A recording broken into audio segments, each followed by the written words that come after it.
26/6/2000 दांडगाव 26/2/26 दांडगाव कोसारा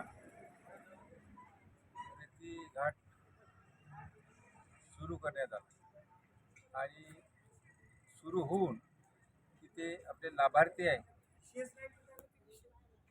लाभार्थी यांची पिळवणूक होत आहे.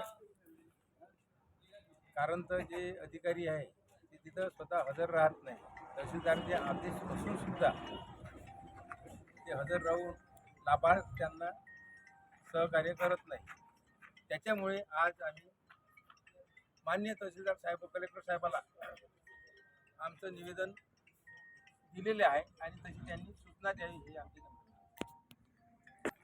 काल दिनांक 26/2/2026 माननीय कलेक्टर साहेबांनी रेती घाट घरकुल लाभार्थ्यांसाठी उपलब्ध करून दिले, परंतु तहसीलदार साहेबांनी वेळोवेळी सूचना देऊन सुद्धा ते या घाटावर मोजमाप करून रेती देण्याकरिता त्यांचे तहसीलचे कर्मचारी, पटवारी, तलाठी हजर राहत नाही. त्यामुळे तिथं त्यांची गैरसोय होते लाभार्थ्यांची.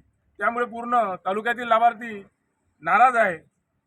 शिवसेना उद्धव बाळासाहेब ठाकरे गटाच्या वतीने आम्ही वेळोवेळी निवेदन देत असतो. मागे सुद्धा आम्ही 6/2/2026 अनुषंगाने आज सुद्धा निवेदन दिलेलं आहे, परंतु या निवेदनाची दखल घेऊन तहसीलदार साहेबांमार्फत आम्ही कलेक्टरला सुद्धा हे निवेदन देत आहोत. तर माननीय तहसीलदार साहेबांनी या सर्व अधिकाऱ्यांना सूचना देऊन थोडं टाईट करून घाटावर हजर राहण्याचे आदेश द्यावे अशी मी तहसीलदार साहेबांना विनंती करत आहोत.